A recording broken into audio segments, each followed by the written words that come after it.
Voici la traduction en français des 74 sous-titres respectant les instructions fournies. Yo est un adolescent de 15 ans horriblement laid et transpirant qui aime tricher pour tout éviter dans la vie. Grâce à son style ridicule, son père est parti fumer une cigarette et ne reviendra plus jamais. Heureusement pour lui, en plus de l'abandon, il est aussi beau et possède une énorme masse musculaire et les filles pensent qu'il est super sexy, mais en réalité, il est juste un imbécile qui triche et qui a le pouvoir surnaturel de changer de corps. Dans ce monde, quand certains enfants deviennent adolescents, ils acquièrent des pouvoirs surnaturels qui durant leur adolescence et disparaissent avec l'âge adulte. Depuis son enfance, Yu aime se croire cool et au-dessus de tous. Quand il devient adolescent, il gagne le pouvoir de posséder les autres. Cependant, il y a des limites. Par exemple, il peut seulement posséder quelqu'un pendant 5 secondes et pendant ce temps, son propre corps tombe comme s'il dormait. Après 5 secondes, son âme est forcée de revenir dans son propre corps. Au fil des années, il apprend à utiliser cette capacité de nombreuses façons, notamment pour obtenir la réponse à l'une des questions les plus importantes qu'un homme peut avoir. Comment se sentir femme et avoir de gros plans. Il utilise également cette capacité pour se venger de ceux qu'il n'aime pas en possédant leur corps et en entrant en combat, mais surtout, cela lui permet de tricher auprès de ses camarades de classe et il abuse totalement de sa capacité pour obtenir et maintenir la meilleure note dans chaque matière. En utilisant cette tricherie, il réussit à être admis dans une école privée pour intelligents et même à réussir brillamment son examen d'entrée. Le jour de la cérémonie d'ouverture, il monte sur scène pour prononcer le discours. Cela semble qu'il n'est pas intéressé, mais en élève, il a et toutes les filles sur la classe la plus jolie de l'école, intelligent, charmant. Un jour, il le sollicite souvent et il prend plaisir à lui reposer Mishima et court autant comme un Chikacha de Yumi en 5 secondes dans son corps. Après cela, il possède un chauffeur de camion en approche et fait sauter le véhicule contre Yumi, mais juste avant qu'elle ne soit Ishikaye et réincarnée en machine à boisson, il revient dans son propre corps et agit comme un héros en la repoussant et en sauvant sa vie. Bientôt, Mishima revient et demande si elles sont bien. Yu vérifie le chauffeur pour s'assurer que personne n'a été blessé dans cette vidéo. Yumi le remercie de l'avoir sauvé et dit qu'elles allaient à un célèbre restaurant à Pancakes et offre à Yu de venir avec elle. Yu utilise de la psychologie inverse et essaie de jouer poli et timide, ce qui fait que Mishima retourne chez elle espérant laisser son meilleur ami passer du temps seul avec Yu. Plus tard dans l'après-midi, Yu et Yumi finissent par se retrouver au restaurant à Pancakes et savourent leur repas ensemble. Yumi lui demande si elle serait intéressée de sortir avec lui après l'école un autre jour et il accepte avec ses yeux narcissiques souriants. Le lendemain à l'école, Yu reçoit un message de Yumi disant qu'elle l'attendra dehors. Mais juste avant, il est appelé au bureau du conseil étudiant par le président. Une fois là-bas, le président se présente comme Yoshiyuki et dit que les supérieurs ont demandé à Yu de passer à nouveau son examen d'entrée car il est soupçonné de tricherie. S'il refuse ou obtient moins de 90%, il sera expulsé de l'école. Écoutez cela, Yu dit que c'est n'importe quoi mais sans autre choix, il décide de tenter sa chance et de tricher avec la feuille d'examen dans les mains du président. L'examen commence et étant un imbécile, il ne sait aucune des réponses, alors il utilise sa capacité et prend le contrôle du corps de Yoshuki. À sa grande surprise, au lieu de la feuille d'examen, il tient un magazine chaud et il finit par le déchirer en colère. Une fois de retour dans son propre corps, le président se demande ce qui vient de se passer et lui dit qu'à ses yeux, il a semblé déchirer la feuille d'examen. Tout à coup, une fille aux cheveux blonds pâles et aux yeux bleus apparaît derrière lui avec sa caméra et le terrifie. Elle se présente comme la présidente du conseil étudiant d'une autre école appelée Académie Océan Débutante et dit qu'elle a finalement attrapé Yu en train de mentir. Elle montre des vidéos de son corps dormant et dit qu'à ce moment-là, il a dit avoir vu Yoshuki déchirer la feuille d'examen, mais en réalité, son tête était penchée sur la table. De plus, elle a enregistré plusieurs autres vidéos de lui faire ça lors des examens passés. Yu se défend en disant qu'il a cette maladie où il s'endort soudainement et qu'il ne peut rien y faire. Mais elle lui montre son rapport médical de l'examen d'entrée et dit qu'il n'y a aucune mention de telles conditions. Yu commence à paniquer et court vers la sortie et passe devant un garçon aux lunettes qui semble être avec Nao. Yu court hors de l'école et dans la rue jusqu'à tourner. Soudain, quelque chose heurte le magasin derrière lui et il regarde en arrière avec horreur, ne sachant pas ce qui vient de se passer. Il commence à courir en avant et quelque chose heurte le tas de déchets à côté de lui et il panique encore plus. Il finit par arriver à la rive et prend une pause mais se retourne pour voir les 4 yeux debout de l'autre côté de la route qui le regardent.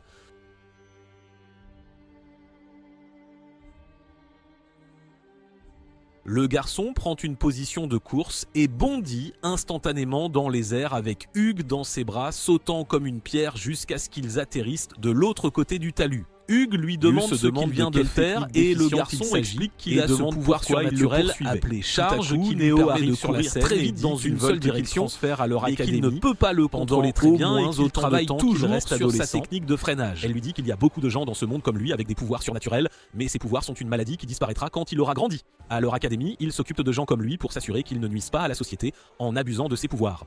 Donc jusqu'à ce que ses pouvoirs disparaissent, il doit rester à leur académie. Et elle a déjà obtenu l'accord de son tuteur. Elle se demande pourquoi il a essayé de tricher avec ses pouvoirs malgré qu'il soit assez beau et le taquine un peu. Yu devient fou et essaie de le frapper, mais elle devient soudainement invisible et le bat comme un sac de frappe. Il demande si sa capacité est l'invisibilité, mais le garçon aux 4 yeux, Jerojuro, explique que sa capacité rend invisible uniquement une personne choisie par elle-même, tandis qu'elle paraît normale pour tous les autres. Avant de partir, elle lui dit qu'il rejoindra leur conseil étudiant car sa capacité peut être utile pour attraper d'autres personnes avec des pouvoirs surnaturels comme lui. Plus tard ce soir, Yu rentre chez lui et est accueilli par sa petite sœur Ayumi. Elle lui dit qu'elle a de bonnes nouvelles et que leur oncle leur a dit qu'ils ont tous les deux reçu des bourses de l'académie Océan débutantes tristement et qu'ils transféreront là-bas bientôt. Car il est pour célébrer cette occasion, elle prépare des œufs au fromage avec sauce pizza et ketchup pour eux deux. Et Ayumi dit qu'elle manque vraiment de la façon dont leur mère les faisait. Ayumi dit qu'elle espère qu'ils pourront bien s'entendre et en parlant de la famille, elle dit qu'elle a eu cette impression récemment qu'il y avait quelqu'un d'autre dans leur famille, mais Yu dit qu'il n'y a que les deux, lui et elle, et lui dit de cesser de confondre ses rêves avec la réalité. Après cela, Ayumi termine sa nuit en observant les étoiles avec son télescope et Yu lui dit de regarder une émission de télévision tardive ou quelque chose comme ça car c'est une bonne façon de faire des amis. Prenez des notes, tout le monde! Le lendemain matin, ils déménagent dans leur nouvelle chambre à l'intérieur de l'académie et Yumi se sent vraiment heureuse et excitée de vivre dans une grande chambre. Plus tard dans l'après-midi, Yu sort avec Yumi et lui parle de son transfert et essaie de la convaincre qu'il veut encore sortir avec elle sans l'avouer. Mais Yumi dit qu'elle comprend et le respecte en le laissant tomber, ce qui le met dans un grand choc. Plus tard ce soir, Nao et Jojiro entrent dans leur nouvelle chambre pour les aider à s'installer. Ils taquinent Yu et présentent sa petite sœur à leur tour et commencent à l'aider à déballer ses affaires. Nao montre à Ayumi quelques tours avec ses pouvoirs et devient très bonne amie avec elle. Une fois qu'ils sont tous partis, Yu et Ayumi ont leur dîner et Yu a un rêve nostalgique où il se sent comme ayant eu un frère ou une sœur à côté d'elle et il se demande s'il était influencé par elle. Le lendemain, Yu prépare sa première journée à cette nouvelle école et avant de sortir, Ayumi emballe un déjeuner préparé avec des œufs au fromage qu'il ne trouve pas très appétissant avec sauce pizza. Il était son préféré autrefois mais il a grandi depuis longtemps. À l'école, il est salué par Nao et Jojiro et il demande s'il y a des pouvoirs surnaturels chez tous les élèves. Jojiro répond que la plupart des étudiants développeront bientôt des pouvoirs ou commencent à montrer des signes de ceci. Nao dit qu'il y a eu un temps où si quelqu'un avec des pouvoirs surnaturels était trouvé, il l'aurait capturé et envoyé au laboratoire de jouer des expériences horribles, mais ensuite une certaine personne a mis en place qu'il a eu un frère pour protéger ses enfants et qui a été expérimenté.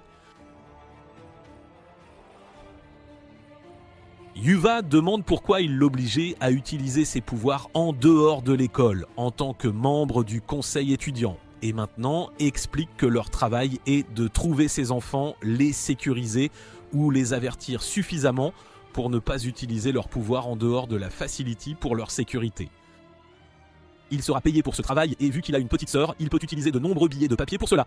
Yu accepte l'offre et va ensuite dans sa nouvelle classe et présente ses salutations à tous. Il pense qu'il pourra faire cool ici aussi, mais puisqu'il remarque que Nao et Jojiro sont dans sa classe, cela ruine ses plans de jouer le rôle de l'homme sexy. Pendant le déjeuner, Yu demande à Jojiro comment Nao est devenue présidente du conseil étudiant en première année. Il dit que le poste est ouvert à tous les étudiants et qu'il est généralement donné à ceux qui sont rapides à prendre des actions responsables en utilisant leurs pouvoirs. Après cela, ils vont tous acheter des sandwichs dans la cantine car Yu est las de manger des œufs au fromage sucré. Le lieu est très bondé, donc Jojiro décide d'utiliser ses pouvoirs pour se faufiler derrière le comptoir, jette les pièces, attrape 4 sandwichs de côtelettes et brise la vitre de l'autre côté. Il entre ensuite derrière Yu, lui tend les sandwichs et révèle qu'il porte toujours une armure légère sous son uniforme pour éviter de se blesser sérieusement. Après cela, ils retournent tous ensemble à leur classe et mangent ensemble. Yu demande à Jojiro pourquoi elle semble seule maintenant et pourquoi elle semble triste. Il dit que son pouvoir ne la rend visible qu'à une seule personne, ce qui signifie qu'en utilisant Naga arrive pour combattre les autres collaborateurs qui arrivent, il pourrait avoir les autres nouvelle mission. Sans défense, ils vont tous au bureau du conseil étudiant mauvaise image parmi les étudiants de la ville au milieu de la table. Soudain, un garçon avec des cheveux longs et mouillés entre et pose son doigt sur le plan. Il dit que le lieu est l'école secondaire Namba et son pouvoir est la photographie psychique, puis il quitte la pièce sans dire plus. Vous demandez aux autres ce que cela signifiait et ils expliquent que c'était leur collaborateur et qu'ils les aident en localisant d'autres personnes avec des pouvoirs surnaturels et en identifiant leurs capacités. Avec cela, ils sautent pas leur cours et vont à l'école secondaire Namba. Nao et Jojiro entrent et commencent à enquêter en demandant aux étudiants s'ils ont remarqué quelque chose de bizarre récemment. Après un moment, Nao court vers Yu et lui dit qu'ils ont trouvé quelqu'un de suspect et demande à Yu de posséder leur corps pour chercher dans leur sac. Ils coururent et virent le garçon courir avec son sac. Yu utilisa ses pouvoirs et prit le contrôle de lui, commença à vider son sac par terre. Une fois que ses pouvoirs se sont épuisés, Jojiro le plaqua au sol et retint son corps pendant que Mayo fouilla son contenu et trouva une lettre noire avec des photos. Il s'avère être une photo d'une fille de l'école du garçon, et la deuxième photo est une sorte de radiographie où il peut voir sous ses vêtements. Ils lui demandèrent ce qu'il savait et il dit qu'il avait acheté les photos et après avoir été menacé, il avoua qu'il les avait obtenues d'un garçon nommé Yudo de la classe 2. Après avoir reçu cette information, ils coururent à la classe et découvrirent que Yudo était en réalité le président du club d'archerie de l'école. Mayo fouilla dans son casier et trouva une quantité importante de preuves perverses. Après cela, ils allèrent le rencontrer seul et Nao surprit Yudo en apparaissant devant lui comme par enchantement. Elle lui raconta tout et lui demanda pourquoi il avait fait ça et il dit qu'il avait besoin d'argent pour traiter une maladie dans sa famille. Nao lui dit que ce n'était pas la bonne façon et s'il ne s'arrêtait pas, il serait rapidement capturé et envoyé au laboratoire pour être expérimenté comme un extraterrestre d'Area 51. Yuto prit une photo chaude d'elle et tenta de la braquer, mais Yu prit le contrôle de son corps et lui rendit la photo à Nao. Yuto pointa alors un arc vers elle et la tua en dernier recours, mais Jojiro fonça comme un éclair et arracha l'arc de lui. Après cela, ils firent tomber Yuto et le problème fut résolu. Avec cela fait, ils retournèrent à leur école et en chemin, Nao parla de son frère et de ce qui lui était arrivé après qu'il a été pris par les scientifiques.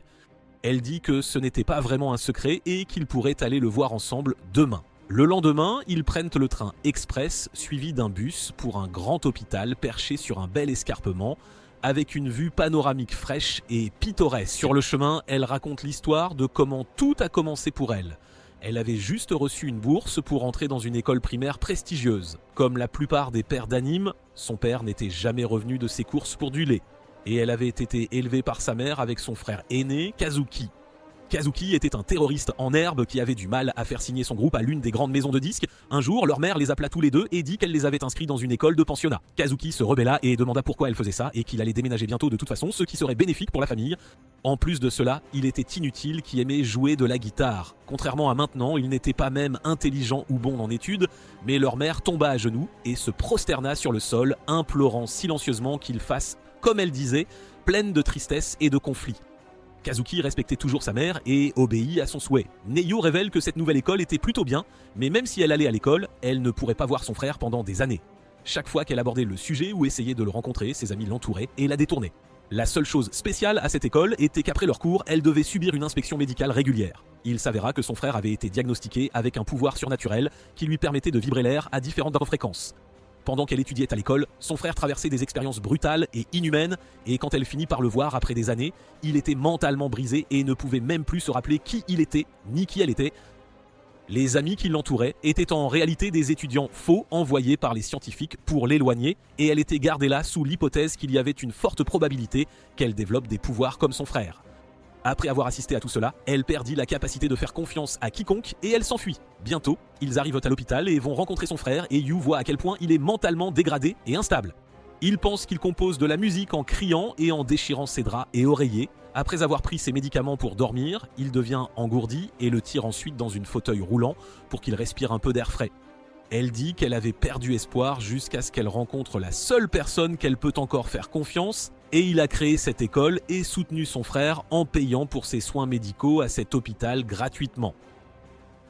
Elle dit qu'il n'y a personne qui cherche un remède pour son frère parce que pour les scientifiques, les gens avec des pouvoirs surnaturels sont comme des batteries et une fois qu'une s'épuise, ils en prennent une autre pour faire leurs expériences dessus. Après cela, il décide de rentrer et Yu retourne dans sa chambre. Il est accueilli par Ayumi. et elle prépare une curry végétarienne pour qu'il puisse la partager pour le dîner.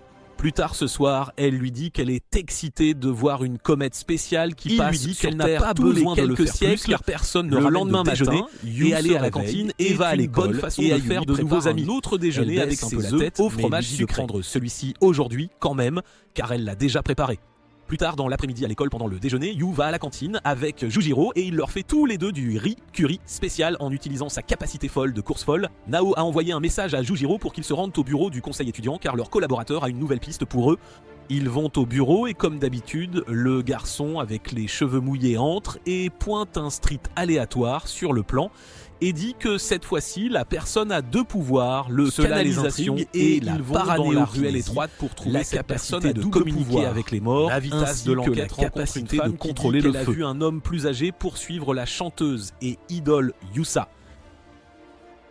Écoutez son nom, Yu réalise que c'est le nom de la chanteuse que Ayumi adore, et Jojiro commence à fanboy comme un vrai fanboy. Il s'avère qu'il est un vrai fanboy de Yusiran et suit toutes ses publications sociales, y compris sa OnlyFans illégale, qui essaie de faire preuve de stratégie et suggère qu'ils essaient de contacter son label et de demander un rendez-vous, mais maintenant dit qu'il n'est pas si chaud, que le monde tourne autour de lui et qu'il n'y a aucune chance que le label laisse une bande de lycéens rencontrer leur idole. Nao le domine et lui dit que s'il veut qu'on appelle une ambulance, il doit révéler où est Yusa et pourquoi il les fuyait. Il répond qu'il ne faisait qu'obéir aux ordres de Taiyu TV pour la capturer. Après ça, ils le font monter dans l'ambulance, puis un garçon aux cheveux roux les aborde. Le jeune homme leur demande ce qu'ils font là, et Nao lui explique qu'ils cherchent Yusa, pensant qu'elle est en danger et qu'ils veulent la protéger. Il leur demande ensuite comment ils ont maîtrisé le colosse, et Nao, pour le surprendre, lui révèle que eux aussi ont des pouvoirs surnaturels, tout comme Yusa. Il lui demande comment elle le savait et de le prouver, alors Mayu disparaît devant lui pour étayer ses dires. Il les conduit ensuite tous dans une pièce souterraine où il retrouve Yusa et un autre type. Jojiro se met aussitôt à la draguer comme un Sanji en chaleur, mais Nao la repousse et commence à lui poser des questions. Yusa explique qu'elle souffre d'une condition médicale où elle s'endort subitement et se réveille souvent ailleurs. Nao en conclut que Yusa peut canaliser des esprits défunts dans son corps et interroge les garçons à ce sujet. Il lui révèle que Yusa avait une sœur aînée, Misa, décédée dans un accident. À ce moment précis, l'expression de Yusa change radicalement et elle se met à agir comme une vraie petite frappe. Elle demande à Finn pourquoi il parlait en d'elle à des inconnus et met le feu à tout l'endroit, mais en voyant les marshmallows, elle se calme aussitôt. Naoya lui parle et découvre que Misa prend le contrôle du corps de Yusa grâce à son pouvoir, ce qui lui permet d'utiliser aussi sa propre capacité à contrôler les flammes. Mystère résolu, elle lui demande qui étaient les deux garçons et Misa lui répond que c'était ses amis d'enfance, puis elle l'interroge sur la raison pour laquelle Yusa était poursuivi et les garçons lui expliquent que c'était à cause de ce smartphone. Il s'avère que Yusa l'a accidentellement ramené chez elle après une journée de tournage et il contient des messages d'un gros bonnet de la télévision concernant des fraudes et du blanchiment d'argent, ce qui pourrait facilement le faire arrêter s'ils étaient remis à la police.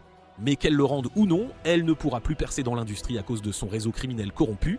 Misa déclare qu'elle réduirait en cendres toute la chaîne de télévision s'il faisait ça à sa sœur, mais Nao commence à se disputer avec elle et lui dit de se calmer à moins qu'elle ne veuille envoyer sa sœur en prison. Elle affirme avoir un plan pour protéger sa sœur et se venger et demande aux garçons de trouver des vêtements ignifuges. Plus tard cette nuit-là, ils appellent le producteur et font en sorte que Yusa lui rende l'appareil. Mais quand le producteur commence à se prendre pour le roi du pétrole, Misa prend le relais et carbonise 2 de ses hommes sur le côté. Elle force ensuite l'un des gardes du corps à se poignarder la jambe et fait disparaître le dernier en un éclair. Après cela, elle s'avance, lève la main et fait subir au producteur une volée de coups de poing et de pied, le faisant tomber à terre. Elle le menace, lui jette le téléphone et lui dit de ne pas entraver son chemin vers la gloire, sinon elle viendrait le chercher en enfer, le faisant fuir comme une petite chose. En fait, elle avait fait remplacer les gardes du corps par ses amis d'enfance vêtus de vestes ignifuges pour pouvoir les enflammer sans danger. Yu a pris le contrôle du 3e garde et l'a forcé à se poignarder la jambe et Jojiro a plaqué le dernier garde dans la forêt torturée. Finalement, Nao a tabassé le producteur pour faire croire que Misa possédait des pouvoirs divins. Une fois cette affaire réglée, elle lui dit que le transfert à leur académie serait le meilleur moyen de protéger Yuasa et qu'une fois ses pouvoirs disparus, elle ne pourra plus prendre possession de son corps. Misa est tout à fait d'accord avec ça, mais le rouquin, lui, pas du tout. Il demande à avoir un dernier mot avec elle en privé et lui avoue ses sentiments. Il se sent coupable d'avoir survécu à l'accident de moto qui lui a coûté la vie et voulait sortir avec elle, mais elle a décidé de se faire Ishiked toute seule. Misa le tapote, lui dit de passer à autre chose et de reprendre sa vie en main, puis décide de se transférer à l'Académie Star Ocean plus tard. Une fois tout cela réglé, Yu rentre chez lui et est accueilli par Ayumi, comme d'habitude, qui l'attend pour dîner. Il s'assoit et Yu lui raconte sa rencontre avec Yusa, et elle se met à fangirler comme une vraie groupie. Il lui dit qu'elle pourrait être transférée dans leur école et Ayumi est encore plus excitée à l'idée de la rencontrer en personne. Le lendemain matin, Yu se réveille et Ayumi lui prépare le petit déjeuner. Au menu du jour, du pain perdu recouvert de la sauce spéciale d'Ayumi, oui, vous l'avez deviné, de la sauce pizza. Après avoir englouti toutes ces tartines hyper sucrées, Yu se précipite à l'école et retrouve Jojiro. Toute la classe est en effervescence à propos de Yusa et de son transfert dans leur école, et Yu se demande ce qui se passera une fois qu'elle sera vraiment là.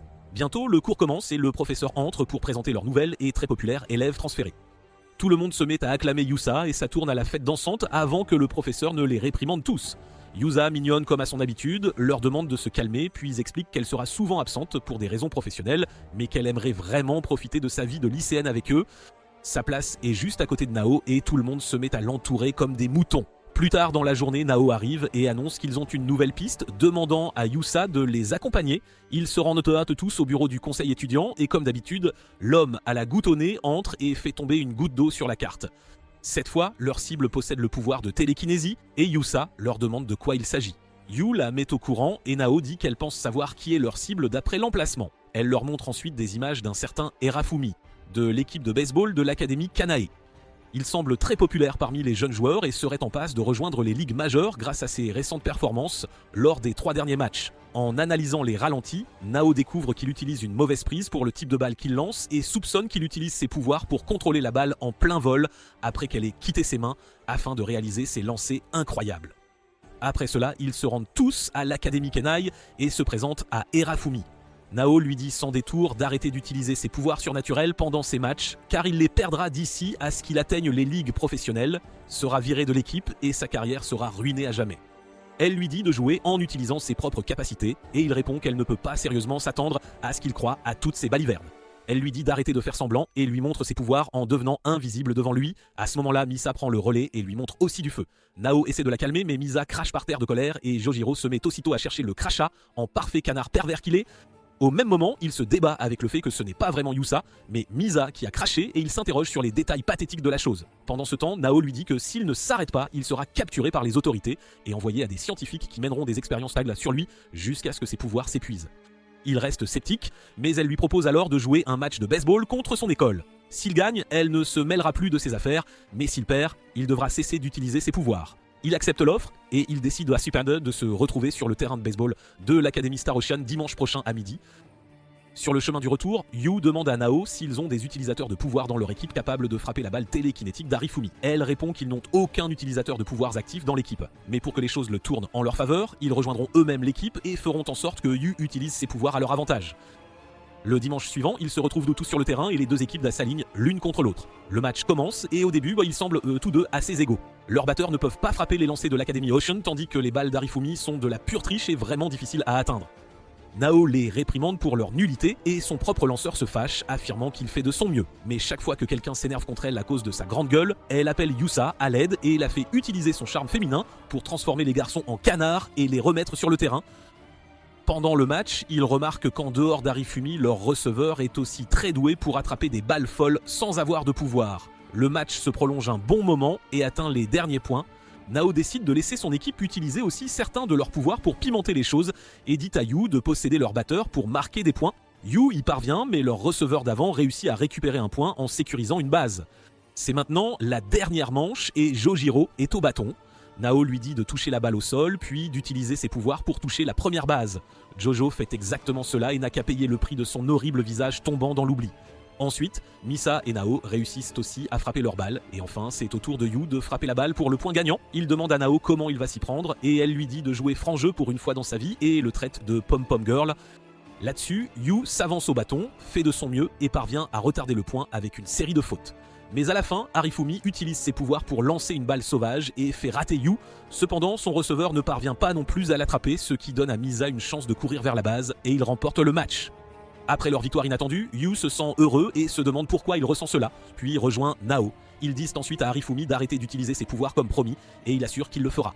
Il révèle alors qu'il n'est qu'un lanceur moyen, mais que son ami Takato est un receveur incroyable qui pourrait vraiment atteindre les ligues majeures. Mais en tant qu'ami, il a décidé de rester avec lui, même si leur école n'a pas le meilleur programme de baseball. Il voulait atteindre les ligues majeures et y emmener son ami. Nao utilise son jutsu de persuasion, lui dit d'encourager son ami depuis les gradins, et elle est sûre qu'un jour il sera fier de lui et dira aux autres que ce joueur incroyable est son ami.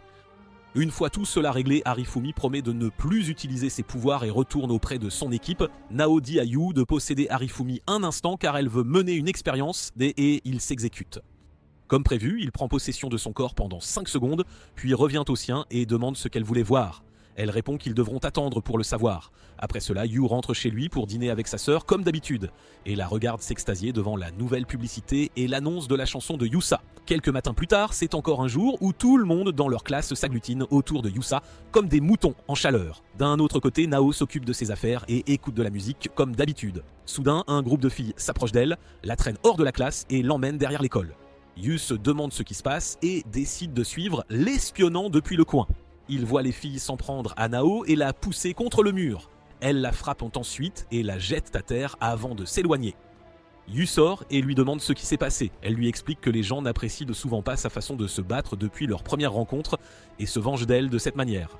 Yu se souvient de la fois où elle l'avait tabassée au bord de la rivière et comprend ce qu'elle veut dire mais trouve totalement injuste qu'elle la frappe ainsi. Il lui demande pourquoi elle ne riposte pas et elle répond qu'elle n'est pas d'humeur et remarque qu'elle a reçu un message de leur collaborateur.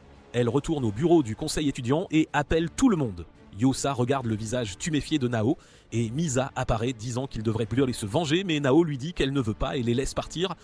Juste à ce moment-là, le type à la goutte au nez la plus humide entre comme d'habitude et pointe cette fois des montagnes sur la carte. Cette fois, leur cible a le pouvoir de voler et il semble que Nao connaisse aussi cette personne. Elle pose un papier et montre qu'il y a eu récemment des observations d'un homme volant dans ces montagnes, et leur cible doit être ce type. Jusqu'à présent, seuls les groupes occultes de niche en parlent, mais il ne faudra pas longtemps avant que les nouvelles locales ne s'en emparent. Si ces observations persistent, une honte.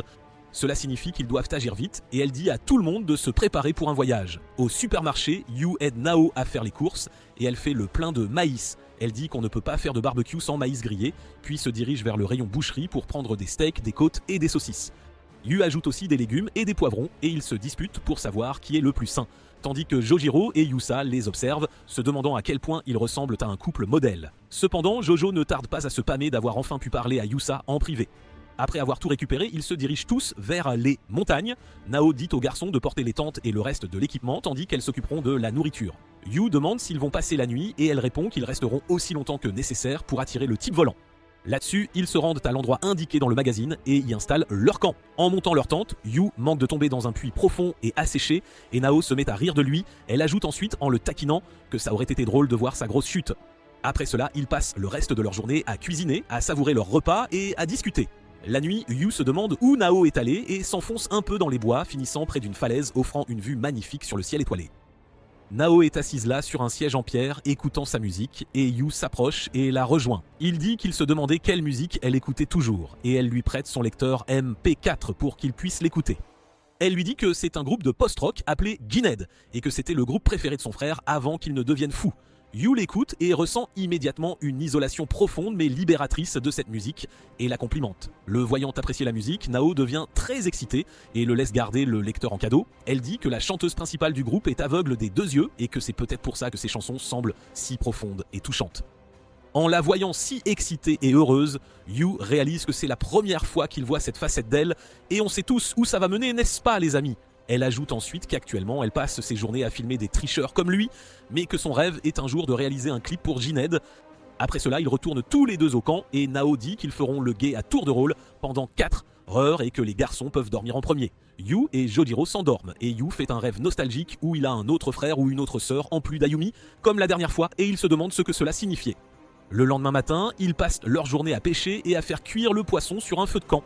Ils prennent aussi des bains séparés et Yu remarque que Jojiro a un corps plutôt bien bâti. Il explique que ses pouvoirs l'obligent à toujours porter une armure sous ses vêtements et qu'il est toujours bon d'avoir un corps solide pour la supporter.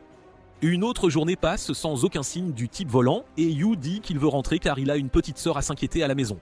Nao répond qu'elle ne peut pas le permettre et lui dit d'arrêter de s'inquiéter car elle a le pressentiment qu'ils pourront terminer ce voyage demain. Le lendemain, alors qu'ils préparent leur repas, ils sont abordés par un jeune homme en vêtements bleus. Il leur demande ce qu'ils font là, et Nao répond qu'ils sont tous des lycéens fugueurs qui comptent vivre ici. Le type n'y croit pas et dit qu'il va appeler la police pour les ramener chez eux, mais Nao rétorque qu'alors la police l'embarquera aussi. Il demande pourquoi, et elle répond que c'est une propriété privée, et en le regardant, il est aussi suspect qu'il soit la seule. Il essaie de trouver un alibi, mais Nao le démolit immédiatement comme un mensonge et affirme qu'il est le type qui a la capacité de voler. Elle dit qu'il a dû choisir ses montagnes privées pour pratiquer son pouvoir à l'abri des regards, mais qu'en les voyant camper là sans intention de partir, il a dû devenir anxieux. Il essaie de faire l'indifférent et se retourne en disant que tout cela est absurde. Mais Nao le prend au dépourvu en affirmant qu'elle l'a filmé en train de pratiquer son pouvoir. En entendant cela, il devient fou de rage et saute pour lui arracher la caméra, mais finit par tomber dans le puits asséché de tout à l'heure que Nao avait recouvert d'herbe. Une fois au fond, il est contraint d'utiliser son pouvoir et saute hors du trou profond, attaquant Nao pour lui arracher la caméra. Yu dit à Jojiro de faire quelque chose, mais il répond qu'il ne peut pas avec Nao si près de lui. Une fois que le type met la main sur le caméscope, il s'envole loin dans le ciel. Yu utilise son pouvoir et prend possession de lui, mais finit par toucher le ciel en ouvrant les yeux pour une vue imprenable de la ville, comme en parachutisme. Alors qu'il tombe vers une mort qui semble inévitable, il s'efforce d'utiliser le pouvoir dans le corps du type et parvient à amortir sa chute grâce au vol. 5 secondes plus tard, il revient à son propre corps et le type tombe avec quelques contusions. Nao et les autres s'approchent de lui, révèlent leurs identités et expliquent qu'ils sont là pour le protéger et qu'un jour ses pouvoirs disparaîtront. Que se passerait-il s'il était en plein vol à ce moment-là ? De plus, les scientifiques doivent se frotter les mains d'excitation à l'idée de voir comment son corps le fait voler et elle est sûre qu'il ne veut pas devenir un rat de laboratoire. Le type se présente comme Sato et dit qu'il pensait être le seul au monde avec des pouvoirs et qu'il avait rêvé d'être l'élu, le grand héros Sky High Sato. Ils regardent tous son visage délirant et se demandent pourquoi ils ont laissé un otaku pareil survivre. Là-dessus, ils rentrent tous chez eux et Yu retrouve une Ayumi pas très joyeuse. Malgré tout, elle comprend en parfaite petite sœur qu'elle est et lui offre un incroyable bol de nouilles aux légumes faites maison. Gu remarque qu'il n'y a pas de sauce pizza dedans et remercie le ciel pour cela, puis interroge Ayumi à ce sujet. Elle répond qu'elle voulait en mettre car c'est l'ingrédient secret de leur famille, mais qu'ils en manquaient et que pour une raison quelconque, l'agent à la porte ne la laisse pas sortir seule, donc elle n'a pas pu en acheter plus. Yu remercie intérieurement l'agent de lui avoir sauvé la vie et utilise son jutsu de la flatterie pour dire à Ayumi que sa cuisine est meilleure même sans la sauce pizza. Après cela, elle dit qu'elle a beaucoup de choses à lui raconter depuis son absence et révèle qu'un garçon de sa classe l'a invitée à sortir mais qu'elle l'a rejeté. Yu dit que cela aurait pu être un tournant dans sa vie et qu'il n'est pas contre tant que le garçon est une bonne personne. Soudain, Ayumi éternue et Yu vérifie sa température sur son front, remarquant qu'elle a une légère fièvre. Il lui donne des médicaments, la laisse se blottir dans son lit et lui dit de se reposer pour la nuit. Le lendemain matin, Ayumi se sent toujours malade et a de la fièvre. Yu lui dit de rester au lit et de se reposer et qu'il préviendra son école qu'elle ne viendra pas aujourd'hui. Après ça, il va à l'école et passe une journée normale. À l'heure du déjeuner, le type le plus stylé avec les mains les plus moites entre, pointe leur dortoir sur la carte et annonce que le pouvoir, cette fois, s'appelle effondrement. Ils se demandent tous ce que ce pouvoir pourrait bien être et Yu s'inquiète, pourquoi pas destruction. Après tout, effondrement suggère une force destructrice. Nao explique qu'il est courant de voir des élèves développer des pouvoirs ici, c'est le but de l'école, mais s'étonne qu'un élève soit dans leur dortoir à cette heure-ci. Yusuf suggère que c'est peut-être quelqu'un de malade qui éternue, ce qui met Yu mal à l'aise en pensant à Ayumi. Nao remarque son expression, l'interroge et il avoue que sa sœur est malade au dortoir, donc il s'inquiète pour elle. Miao dit qu'il est très probable que des frères et sœurs développent des pouvoirs si l'un d'eux en éveille un et qu'il devrait aller vérifier. Yu pense que ce serait bien d'y aller avec Nao et que Yusa pourrait aussi remonter le moral d'Ayumi. Mais Jojo est une vraie trompette, le prendre serait une catastrophe. Il se demande s'il ne devrait pas prendre son corps et sauter du bâtiment, mais Nao le capte aussi et appelle Jojiro vers elle. Elle lui dit de regarder par la fenêtre pour voir s'il y a une grande girafe dehors, et quand il s'approche, elle lui donne un coup de pied magistral qui l'envoie valser par la fenêtre. Elle appelle une ambulance pour lui, tandis que Yusiran, horrifié, se demande ce qui vient de se passer. Après ça, ils décident tous d'acheter de la bouillie de riz pour Ayumi, et Yu suggère qu'ils dînent tous ensemble ce soir-là. Il remarque que Yusa est toujours seule depuis le départ de sa sœur, et qu'elle est maintenant pratiquement orpheline, avec un frère handicapé à l'hôpital et des problèmes de confiance. Il est triste pour eux deux et insiste pour qu'ils mangent ensemble dans son dortoir et fassent les courses. Après avoir acheté des produits chers, les filles se rendent chez Yu avec lui. Avant d'entrer, Yu dit à Yusa de cacher sa présence au début, car sa sœur deviendrait super excitée et saignerait du nez si elle la voyait. Habituée à être la tête en l'air qu'elle est, elle met un masque anti-Covid et des lunettes de soleil, se proclamant Superman. Ils entrent et remarquent que les camarades d'Ayumi sont là pour prendre de ses nouvelles. Sa meilleure amie et déléguée de classe, Nomura, se lève, salue tout le monde et se présente. Ensuite, un jeune aux cheveux bruns se lève et se présente comme Oikawa. Nomura révèle que c'est le garçon qu'Ayumi a rejeté, mais il n'a pas encore abandonné et veut toujours être son ami, un vrai persévérant. À côté d'eux, il y a aussi une autre fille aux cheveux violets, Kaneshi. Ils disent tous au revoir à Ayumi et s'en vont. Nao entre alors et salue Ayumi. Elles s'assoient toutes les deux et se réjouissent, mais à ce moment-là, Yusa passe la tête et Ayumi la reconnaît instantanément, se mettant à saigner du nez comme la fan inconditionnelle qu'elle est, une vraie Sanji. Nao l'aide à contrôler son saignement de nez à plusieurs reprises, puis ils s'assoient tous pour partager un joyeux repas. Une fois terminé, Yusa s'en va à cause de son travail d'idole, et Nao propose de faire la vaisselle, te demandant de l'essuyer avec un torchon. En les regardant, Ayumi leur demande s'ils sortent ensemble et les taquine, mais ils nient tous les deux avec le visage le plus inexpressif possible. Après cela, il donne son médicament à Ayumi et la mettent au lit. Elle dit qu'elle ne veut pas dormir car elle a fait un cauchemar la nuit dernière aussi.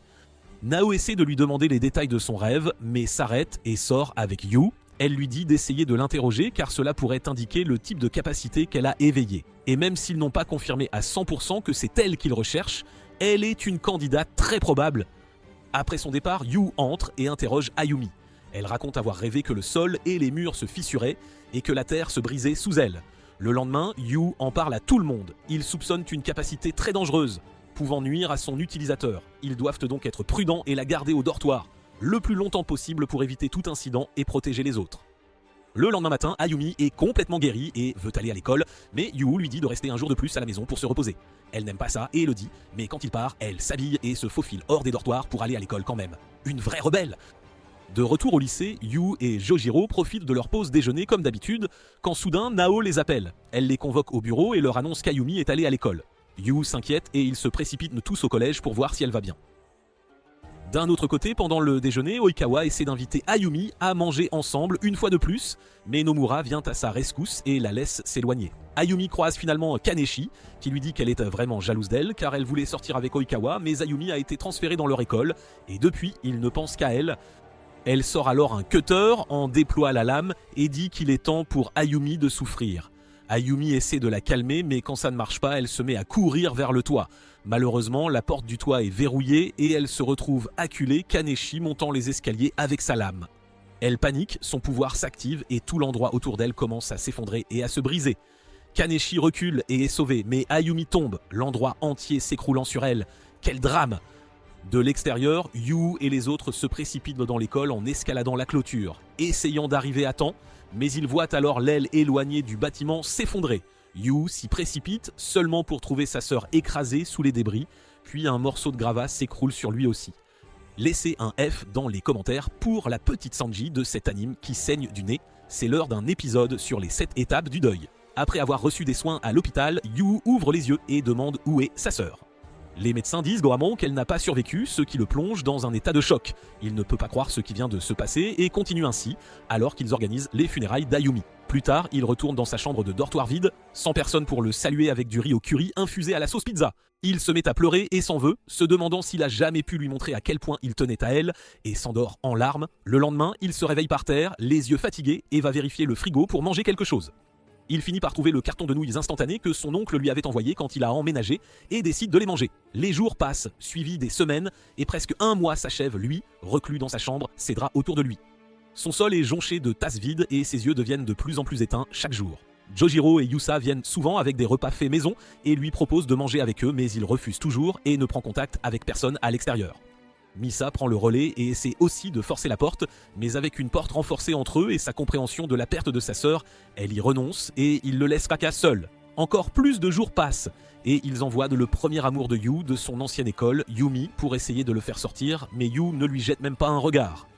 Le cœur brisé et vide à l'intérieur, il lui demande seulement de lui faire une course et de lui rapporter plus de nouilles instantanées, car ses provisions s'épuisent, mais quand elle l'incite à venir avec elle, il refuse et se met en colère contre elle, lui reprochant d'agir comme sa mère. Quelle ingratitude! Se sentant effrayé et réprimandé, Yumi s'en va aussi, et Yu est de nouveau laissé à pourrir dans sa solitude et sa dépression. Ses provisions de nourriture s'épuisant, Yu décide finalement de sortir pour se réapprovisionner, mais remarque 2 gardes postés à l'extérieur avec le maître de chambre, Ado.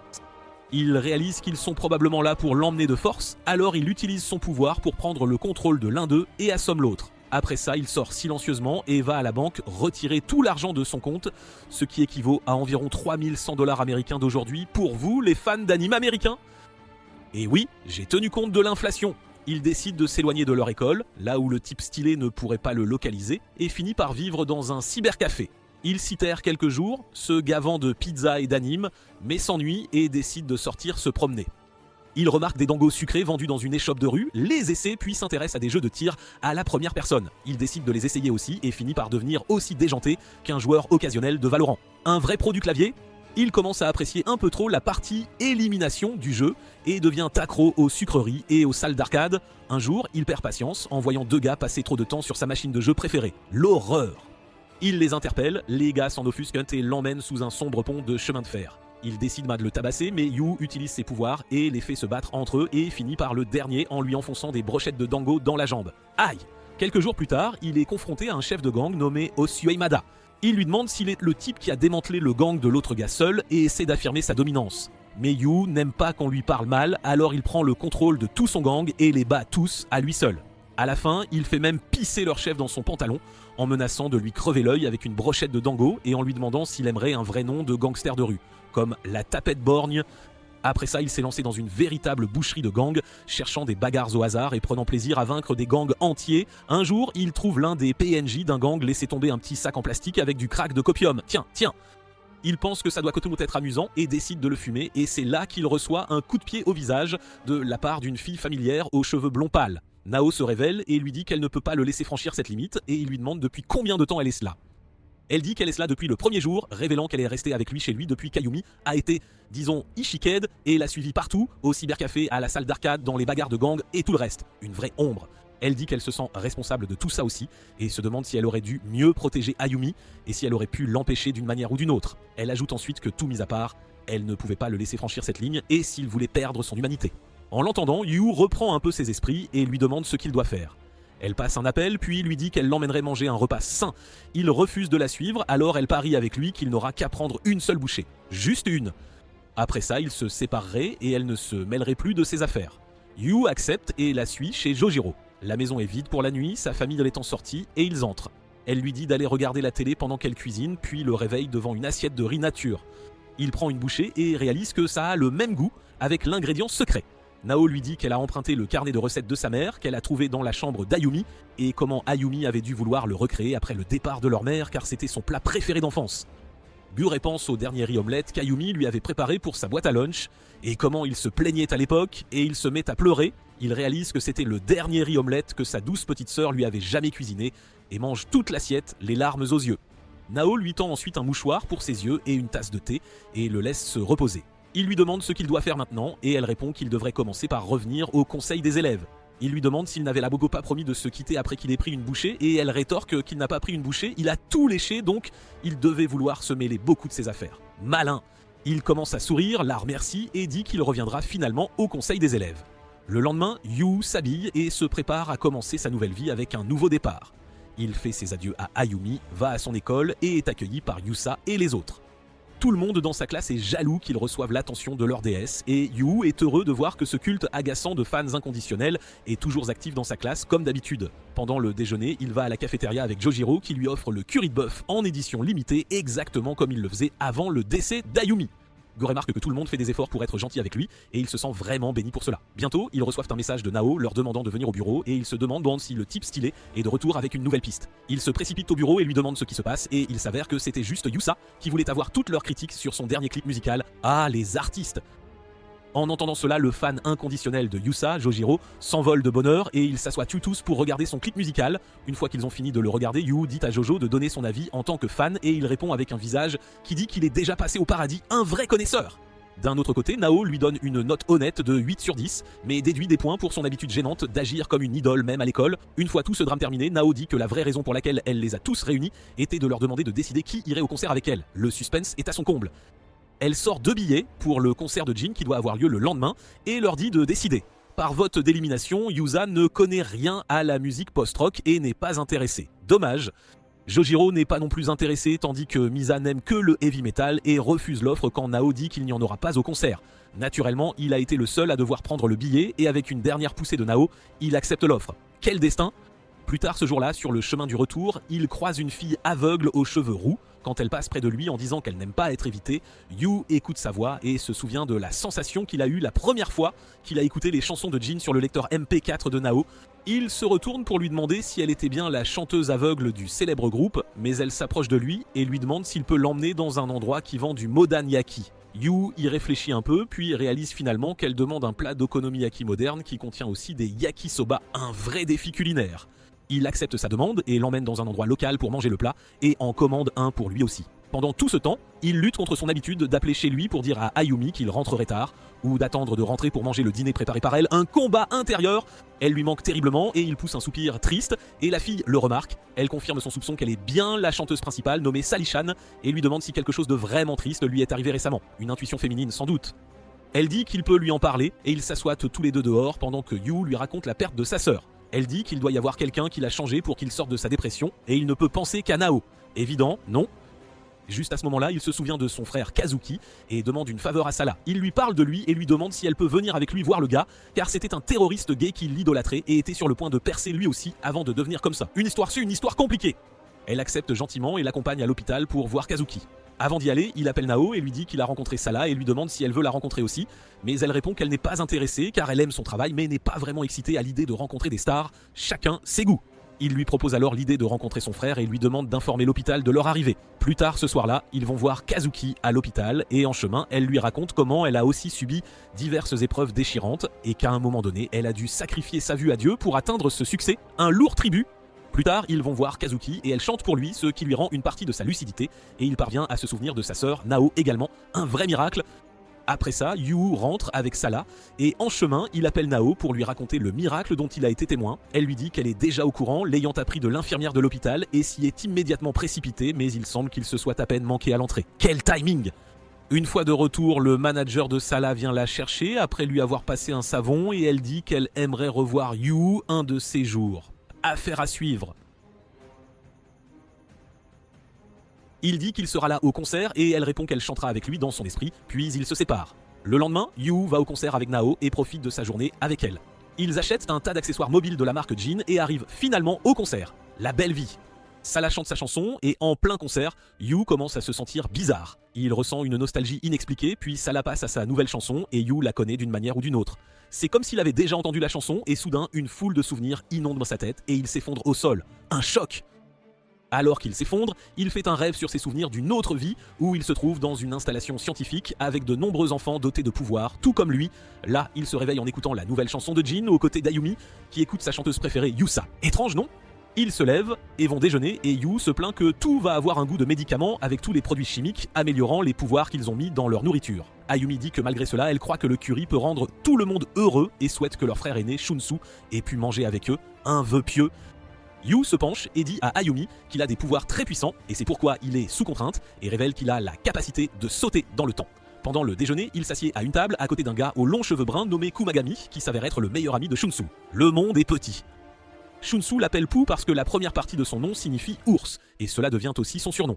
Yu pense qu'il a aussi une capacité vraiment puissante et si les scientifiques le découvraient, ils le retiendraient et l'enfermeraient aussi. Pas de chance! Son vrai pouvoir s'appelle pillage, ce qui lui permet de prendre la capacité surnaturelle de quiconque il possède. Avec ce pouvoir comme cœur de leur plan, il s'associe à un groupe d'autres enfants, y compris Pou, alors qu'il prévoit de libérer Shunsu afin qu'il puisse les mener vers un avenir meilleur, une fois de plus, une mission cruciale. Pou lui donne un morceau de papier avec des instructions pour rencontrer un gars dont le pouvoir est la télépathie et pour le lui voler. Il vole aussi un quirk de pulvérisation qui lui permet de détruire des choses avec une force relativement contrôlée. Quelle panoplie! Après leur déjeuner, Yu retourne dans sa chambre avec Ayumi. Mais sur le chemin du retour, les scientifiques emmènent Ayumi car c'est son jour d'expérimentation et elle a oublié de le dire à Yu. Il l'enferme et après un certain temps dans sa cellule, il entend des bruits forts et des alarmes se déclencher. Quand la porte se déverrouille, il trouve l'un des meilleurs scientifiques qui connaît son vrai pouvoir, le destin sans doute. Il explique qu'ils ont tenté de forcer les pouvoirs de sa sœur, ce qui a fait s'effondrer tout un pâté de maison. Maintenant, ils comptent la disséquer pour l'étudier puis s'en débarrasser comme bon leur semble. En entendant cela, il se met à courir pour retrouver son frère et Su rencontre Shishino qui a la capacité de traverser les murs. Il le laisse lui voler son pouvoir et lui dit d'aller dérober la télékinésie pour sauver son frère.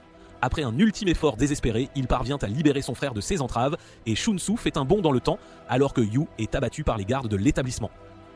C'est alors que Yu se réveille à l'hôpital se demandant ce qu'il a vu. Il se souvient qu'avec Eun, ils avaient toujours eu le sentiment d'avoir un grand frère et peut-être que tout cela était vrai. C'est à ce moment qu'un homme aux cheveux bruns entre et dit que les souvenirs de Yu semblent être revenus. Il s'avère que c'est Kumagami, le collaborateur qui les aide toujours à trouver des personnes dotées de pouvoir. Yu lui demande si tout cela est vrai, mais Kumagami lui dit de garder ses questions pour son frère car avant tout, ils doivent sauver sa sœur.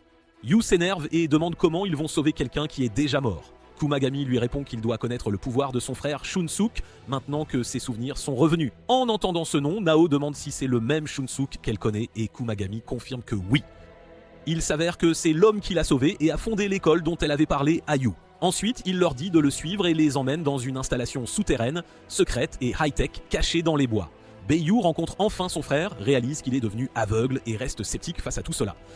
Shunsu salue Nao, la félicite pour ses efforts, puis dit à Yu de s'asseoir car il va lui raconter tout ce qui s'est passé après son saut temporel. Son histoire commence alors qu'il ouvre les yeux, 3 ans avant qu'ils ne soient tous capturés par les scientifiques chez lui avec ses jeunes frères et sœurs. Il part retrouver Pooh et rassemble tous ses amis, espérant cette fois faire les choses correctement. Mais au final, ce ne sont que des gamins et ils n'ont aucune chance de l'emporter face à des escouades d'hommes adultes équipés, bien décidés à les capturer. À chaque tentative ratée, à chaque fois que les choses tournent pour mal, Shunsuk élabore un nouveau plan et fait un bond dans le temps pour mieux agir. Cela se répète de nombreuses fois et à chaque fois, il remarque que sa vue s'affaiblit de plus en plus. Cela continue jusqu'au dernier saut temporel où Shunsuk décide de réunir beaucoup d'argent et d'établir une zone sûre pour les enfants dotés de pouvoirs spéciaux. Cette fois, il y parvient, mais au prix de la perte totale de sa vue. Il demande à ses amis, Madoshi et Manomari, d'effacer les souvenirs de Yu et Yumi à son égard, afin qu'il puisse agir plus librement et qu'il soit en sécurité. Maintenant, il a fait venir Yu pour le rencontrer, afin de lui voler ses pouvoirs et de remonter le temps jusqu'au jour où Ayumi est tombée malade pour la sauver. Il lui demande ensuite de le retrouver dans la nouvelle ligne temporelle pour tout lui expliquer afin qu'il puisse agir en conséquence. Yu demande à Nao si elle était au courant depuis le début. Elle répond que oui, grâce au fonctionnement du pouvoir de Kuma. Quand elle est allée le trouver, il s'est avéré qu'il se trompait sur ses propres capacités et ils ont décidé de garder le secret, craignant ce qu'il deviendrait s'il continuait à accumuler les pouvoirs de la sorte. Sur ce, Yu se lève, prend les pouvoirs de Shunsuk et se réveille aux côtés d'Ayumi la nuit où elle est tombée malade. Le lendemain, il va à l'école comme d'habitude et leur Kuma dit que c'est probablement sa sœur et demande à Nao et Yusa de l'accompagner. Le reste se déroule comme avant, que quelqu'un dans leur dortoir pour partir, Yu sort à son tour d'effondrement et décide de tout lui raconter, lui demandant si elle le croirait s'il lui disait qu'il venait du futur. Elle répond que oui, ce qui le rend vraiment heureux. Il la remercie même de l'avoir sauvé dans un autre futur où il était tombé en dépression. Il lui demande son aide pour convaincre les autres et le lendemain, il décide non à nous tous d'infiltrer l'école d'Ub. Cette nuit-là, Yu lui vole ses pouvoirs pour s'assurer que ça ne se passe pas comme la dernière fois, puis se cache dans le casier près de la porte du toit pour la protéger de l'attaque de Kanashi. Le moment venu, Yu s'approche, la réprimande, laisse Nao s'occuper de la lame et la fait fuir, protégeant enfin sa sœur d'être Ishikaye vers un autre monde. Quand il fait cela, Midoki, de cette ligne temporelle, aperçoit ses actions et décide de le confronter avec Kuma. Yu les rassure en leur prouvant qu'il est bien un voyageur temporel en appelant Kuma par son surnom Pooh lorsqu'ils décident d'aller voir Shunsu ensemble. Ils s'installent dans la voiture et roulent vers les montagnes pour rencontrer Shunsu l'aveugle. Shunsu leur dit qu'il les a amenés là parce qu'il pense avoir éveillé son pouvoir de pilleur, mais Yu révèle qu'il a en fait voyagé dans le temps et leur raconte tout. Shunsu le croit et dit qu'il ne sait pas comment il a réussi à retrouver ses souvenirs d'une autre ligne temporelle, mais que c'est certainement un phénomène rare et inexpliqué. Il ajoute ensuite que Yu doit rester dans cette installation de recherche jusqu'à ce que ses pouvoirs disparaissent, et Yu demande pourquoi. Shunsuk explique que Yu possède le pouvoir le plus puissant du monde et qu'il a maintenant même la capacité de faire des bonds dans le temps.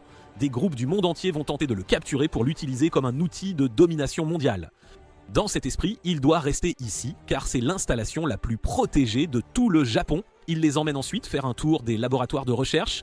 Là, il leur présente le docteur Tsutsumi-Yushi, qui s'avère être le même homme des souvenirs futurs de Yu qui l'avait sauvé.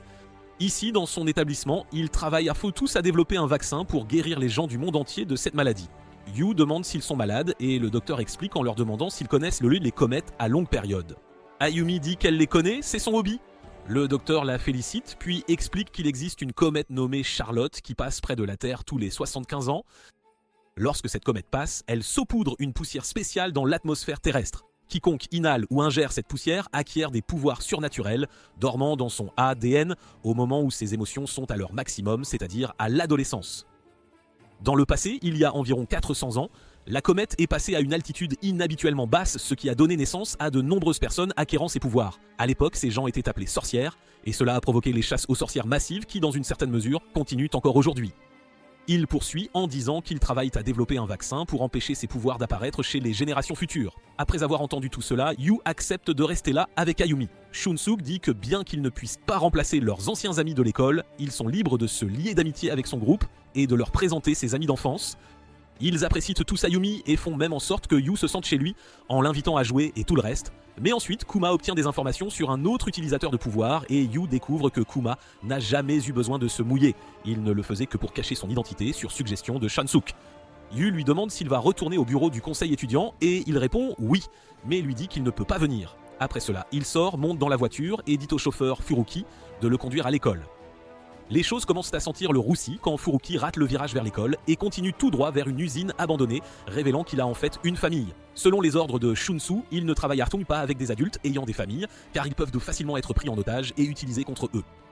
Ancien utilisateur de pouvoir, Furuki voulait leur être utile et avait décidé de leur cacher l'existence de sa famille. Mais cela s'est retourné contre lui lorsque sa famille a été prise en otage par des membres d'un groupe mafieux étranger qui lui ont exigé de garder le silence et de leur amener Kuma.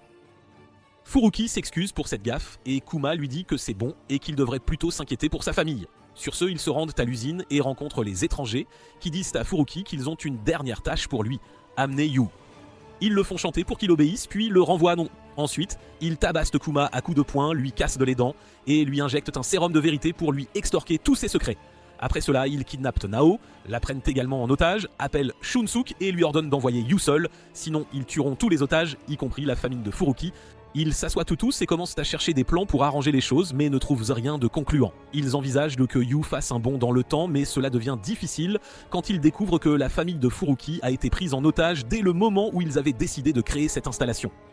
Il n'y a aucune garantie que les choses se passeront de la même manière cette fois-ci. Shichino suggère d'envoyer Yu seul pour les combattre. Si la situation tourne mal, il pourra toujours utiliser le saut temporel, c'est leur seule option. Shunsu essaie de convaincre Yu pour cette mission, mais Yu panique sous la pression et dit qu'il n'est pas sûr de pouvoir y arriver.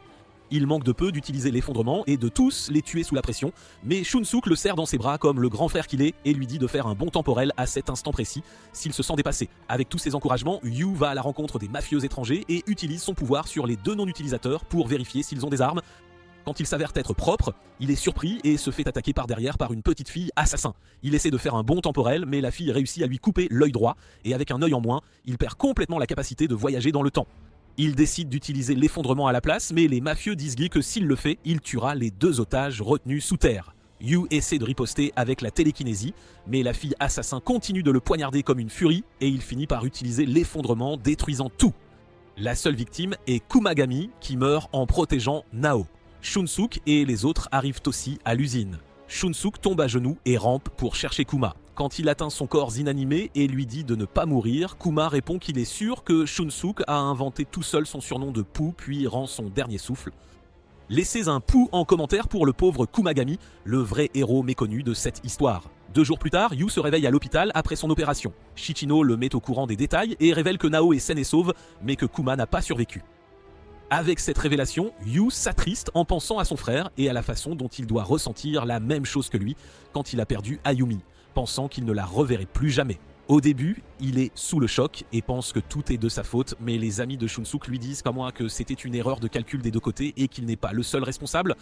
Après cela, Ayumi entre, prend de ses nouvelles et essaie de lui remonter le moral. Les jours passent et tout le monde lui rend visite pour lui souhaiter un prompt rétablissement, à commencer par Jojiro, Yuna et les autres. Quand Yuna passe avec de la nourriture, Yu demande à Misa de sortir pour lui parler de l'au-delà et de ce qui se trouve après. En discutant avec lui, elle réalise qu'elle devrait chérir les quelques moments qui lui ont été accordés grâce au pouvoir de Yusa. Plus tard, lors d'une des visites de Yusa dans sa ville natale pour promouvoir le restaurant de ses parents, Misa sort et complimente ses parents, ce qui clôt bien son histoire également. Les jours continuent de passer et Yu retrouve lentement le mouvement de tous ses membres et commence à se rétablir. Il finit par aller voir son frère et découvre à quel point il a l'air déprimé et abattu. Malgré cela, il garde la tête froide et lui dit que d'autres groupes mafieux étrangers vont bientôt entrer au Japon et les cibler. Sans aucun doute, il se sent déprimé et triste d'avoir perdu son meilleur ami. Yu retourne dans sa chambre. Là, il trouve Nao qui l'attend et il lui parle de leur situation actuelle. Elle lui expose une idée bizarre. Avec son pouvoir, il pourrait hypothétiquement retirer les pouvoirs de tout le monde sur cette planète et s'assurer que personne ne puisse les attaquer. Mais cela signifierait qu'il devrait parcourir le monde entier et posséder des milliers, voire des millions et des milliards de personnes. Et après tout cela, rien ne garantit qu'il pourra même conserver sa santé mentale. Il y réfléchit un instant, mesurant l'ampleur brutale de la tâche, mais il y a en fait une possibilité que cela mène à un avenir meilleur pour tous. Il se lève et promet de le faire pour elle. Il lui dit qu'il l'aime et explique comment ses sentiments se sont développés au fil du temps après qu'elle l'ait aidé à sortir de sa dépression. Elle répond que même si c'est bien pour lui, elle n'a dû le faire que parce qu'elle se sentait coupable ou responsable elle-même. En plus de cela, elle dit que c'est une idée folle et qu'il n'a pas à le faire. Mais il répond que cela n'a pas d'importance et qu'il le fera pour elle, pour qu'elle tombe amoureuse de lui, et aussi parce qu'il veut créer un avenir meilleur pour eux tous. En l'entendant, elle lui demande de faire une promesse et dit qu'elle l'attendra. S'il y parvient, elle tombera définitivement amoureuse de lui. Pour concrétiser les choses, Nao lui dit de commencer par lui retirer ses pouvoirs, ce qu'il fait pour montrer sa détermination. Cette décision prise, Yu va annoncer à son frère cet objectif fou et comment il a déjà commencé. Ensuite, ils se regroupent tous avec les autres membres du groupe de Shunsuk qui lui disent d'enfant de partir à l'étranger pour s'occuper du problème à grande échelle et de leur laisser le Japon. Tout bien considéré, Yu commence à faire ses valises. Le jour de son départ, il reçoit un petit carnet de traduction de Nao et dit qu'il tiendra sa promesse. Son voyage débute à Singapour, où il trouve une liste d'utilisateurs de pouvoir en payant pour l'obtenir. De là, il se rend aux Philippines pour piller les pouvoirs du chef, qui s'avère être la capacité de lire dans les pensées. Il utilise ce pouvoir sur lui pour trouver son chercheur de pouvoir, un enfant nommé Angelo. Ensuite, il rencontre Angelo et scelle également ses pouvoirs, ce qui lui permet de voir l'emplacement des utilisateurs de pouvoir sur la carte. Avec cela, il se déchaîne et pille tous les utilisateurs de pouvoir des Philippines. Ensuite, il se retrouve en Afrique du Sud où il neutralise de nombreux petits groupes d'utilisateurs de pouvoir. Il gagne rapidement le surnom de faucheur borgne au sourire à travers le monde et une prime est mise sur sa tête. Il se dirige ensuite vers l'Égypte où il acquiert la capacité de savoir quel pouvoir il a volé. Avec cela, il commence à cocher les pays les uns après les autres et accumule un nombre impressionnant de pouvoirs, y compris ceux qui lui permettent de traduire mentalement, de ne plus avoir besoin de dormir et d'aggraver les maladies existantes. Dans les montagnes d'Afghanistan, il localise sur sa carte un nouveau groupe de personnes qui semblent être des enfants n'ayant pas encore développé leur pouvoir. Il les traque et utilise sa capacité d'aggravation des maladies pour faire apparaître leur pouvoir prématurément afin de pouvoir les voler. Il effectue ensuite des allers-retours dans d'autres pays qu'il a déjà visités pour s'assurer que personne n'ait le potentiel de développer de nouveaux pouvoirs. En Inde, il a sa première rencontre avec la force anti-faucheur qui l'attaque à coups de fusil à vue, mais il les bat tous avec leur capacité de champ de force et prend également tout leur pouvoir. Il se dirige ensuite vers le Pérou et trouve une fille utilisant son pouvoir de guérison pour aider les autres, mais il le lui vole aussi, à regret. Il se demande s'il devrait faire un bond dans le temps pour sauver Kuma, mais décide finalement de ne pas le faire, sous prétexte qu'il ne devrait pas défier les lois de la nature plus qu'il ne l'a déjà fait. À Cuba, il commence à ressentir les premiers symptômes d'un grand nombre de pouvoirs coexistant en lui. Il utilise accidentellement l'effondrement et détruit un bâtiment et utilise la télékinésie pour presque tuer un homme innocent mais reprend le contrôle de lui-même à temps. Finalement, il se retrouve en Arabie Saoudite et essaie de force de dormir pour faire une petite pause, mais quand il se réveille, il se trouve dans un nouvel endroit et sa mémoire était floue. Il regarde les nouvelles et réalise que pendant son sommeil, il a causé des destructions massives en passant en mode berserk automatique pour traquer les utilisateurs de pouvoir. Il décide de ne plus jamais dormir et poursuit sa mission. Il se rend ensuite en Italie, où il s'assied sur une chaise attaqué par un groupe de mafieux qui lui tire dessus, tandis qu'il se demande ce qu'il fait là et pourquoi il parcourt le monde.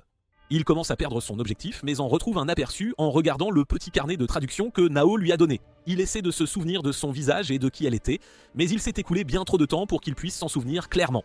Au final, il se résigne à se convaincre que ce doit être quelqu'un d'important pour lui et continue sa mission, commençant à nettoyer pays après pays de leurs utilisateurs de pouvoir.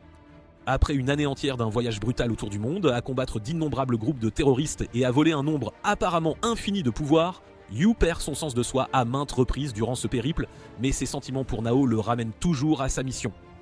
Finalement, le jour arrive où il dépouille la dernière personne sur Terre de sa capacité surnaturelle, celle qui donne du courage. Alors qu'il s'effondre au sol, ayant tenu sa promesse, Shunsuk arrive en volant pour le récupérer et le ramène chez lui. Quand il se réveille dans son lit d'hôpital, Nao à ses côtés, il lui demande qui elle est. Elle réalise qu'il l'a complètement oublié. Après avoir accumulé tant de pouvoir et traversé tant d'expériences difficiles, il a oublié qui il était. Mais elle décide de tenir sa promesse et lui dit qu'elle est sa petite amie, lui racontant leur temps passé ensemble au conseil étudiant. Elle lui dit que c'est elle qui a créé ce carnet pour lui, et il lui répond que tout au long de son voyage, il l'avait gardé avec lui comme un porte-bonheur. Elle le remercie d'avoir tenu sa promesse et d'être revenu sain et sauf, puis l'emmène retrouver leurs amis. Ce n'est peut-être pas la fin la plus joyeuse du monde, mais avec tout le monde en paix et un avenir radieux devant eux, l'histoire de Charlotte touche à sa fin.